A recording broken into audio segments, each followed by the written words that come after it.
Thank you for this conversation with me. So I've read a lot about this idea, this concept of the exponentially advancing technologies. Would you like to speculate on them, please, for us? We have been observing for hundreds of years how we can become better, um, how we can grow better food, how we can expand our cities, how we can increase the quality of the life of the people. And all of these happened through better and better technologies. If hundreds of years ago the rate of change was imperceptible during the lifetime of a single person, not a lot of new things would happen.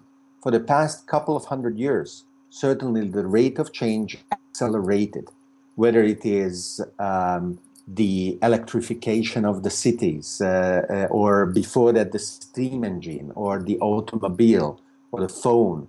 These were incredibly important changes. In the second half of the 20th century, food technologies allowed very negative prophecies not to become true, because we were indeed able to feed an increasing number of population all over the planet, billions of people, and actually famines and malnutrition are becoming rarer and less frequent. We are on the verge, potentially, of actually eradicating poverty. So all of this happened thanks to exponential technologies.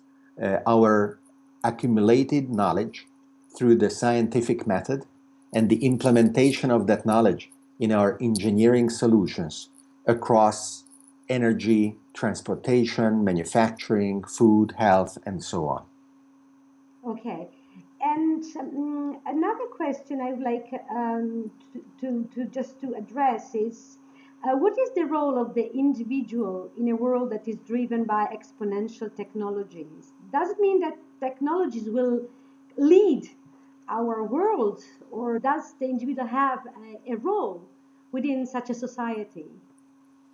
Already when the first automated looms in England and in France were being introduced, there was a strong movement to stop them from being adopted and used. The followers of John Lott, the Luddites, wanted to destroy these textile machines because they believed that they would substitute humans and deprive people from the jobs that they needed to feed themselves. This was a fallacy.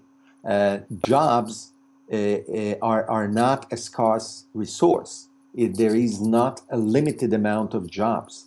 We have the capacity of riding the wave of these technologies and to invent new types of occupations that leverage those technologies, and through them become more creative, aspire to be able to implement more complex and societies, and to give more opportunity to individuals to educate themselves and their children to live longer and healthier lives.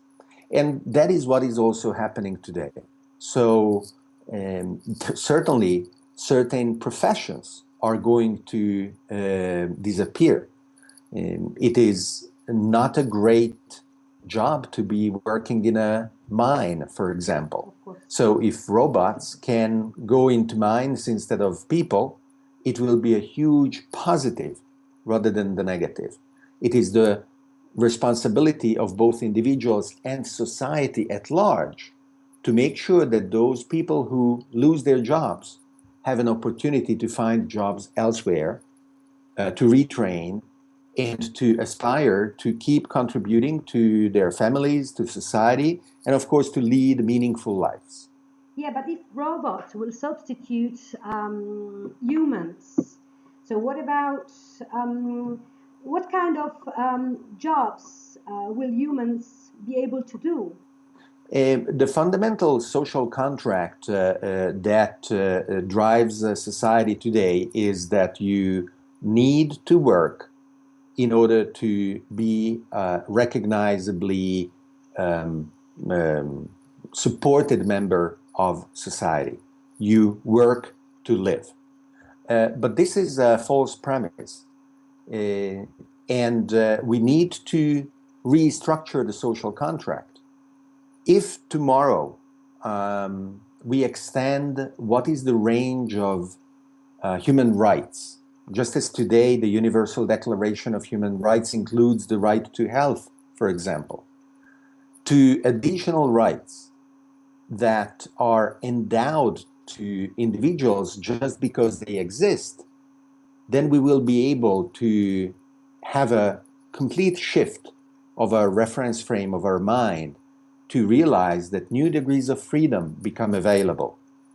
And whether those new occupations and new aspirations are going to be telling robots what to do, or to dream and design completely novel ways of benefiting ourselves and humanity at large, I am absolutely certain that there will be no problem in finding that the human ingenuity and the human creativity will guarantee that. A very important issue nowadays is immigration and, of course, growing environmental pollution. How do you think exponentially advancing technologies will face these two issues? Let me start with the second. Yeah. We are still living in an industrial organization that is based on the technologies of 100 or even 200 years ago. Our carbon-based and petrochemical-based industrial society is now at the end of its life. The next generation of technologies that are going to be based on solar photovoltaic energy, renewable energy sources in general, are going to be able to generate radically new ways of achieving what we are achieving today without pollution, including the fact that manufacturing through 3D printing, food production through hydroponics, health via wearable sensors and personalized health are also going to be restructured. And the technologies that are being developed are digitizing and dematerializing the way that the wealth of groups of individuals and societies is generated. The energy intensity of a unit of output is radically decreasing because we are learning how to do better what we want to do and what we need to do. As far as migration is concerned, it is very clear to me that every individual has the right to find what is the best for himself or herself or his own family, and to seek those geographical locations where that can be achieved.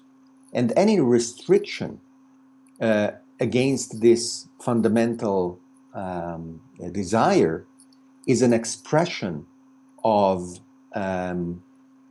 non-optimal social organization. So in Europe, for the past 50 years, we have constantly increased the freedom of individuals to move, to work, to live wherever they want within Europe. And this has been a great achievement. In the United States or in Asia, at different degrees, the same thing happened. Today, there is an incredibly important crisis provoked by civil wars in certain regions. We must not forget that the achievement of giving opportunity to people to seek their future lives and the betterment of their lives must not be thrown away because of this crisis. Actually, we have to use the crisis in order to reaffirm the value of what we have achieved. There is a lack of political leadership and there is a lack of vision that can put this in words, that can aggregate hundreds of millions of people around it and behind it. But the ideal and the principle must be defended. I was reading that in 10 or 20 years we will be 9 billions in the entire world. Now we are 7 billions 500,000 in terms of number of population worldwide. How do you see this increasement of the world population? How is the exponentially advancing technologies or the vision you have of it facing the issue of the growth of population worldwide? We will be able to feed everybody. You know, Yes, we will. Yes, we will be able to feed everybody, just as we have been able to feed from 3 billion to 5 billion, from 5 billion to 7 billion. There is no lack of food and fertilizers and plants and proteins. Every problem we have in terms of nutrition is a problem of organization and logistics. It is not a problem of growing, but a problem of distributing food. And in terms of an increasing population, I think that is wonderful. We need more minds, we need more brains, we need more creativity in order to be able to educate people, to aim to face the challenges of humanity and hopefully to resolve not only today's problems, but tomorrow's problems as well. Those societies that want to decrease their populations are destined to stagnate and potentially to find themselves at the rear guard of the human endeavor. So I am happy that young people in Africa, in Asia, in the Americas are coming into the human family. And I would hope that the same happens in Europe as well. okay. And then that's very interesting what you're saying, this positive vision you have, it's very interesting. So I've seen that you are traveling a lot from your Facebook page, that you also visit museums. So that's why I'd like to talk to you about contemporary art, which is what I am mainly working on. So at the moment, contemporary art, if we compare, contemporary art to what you're talking about, to this vision you have of the future, seems quite nostalgic.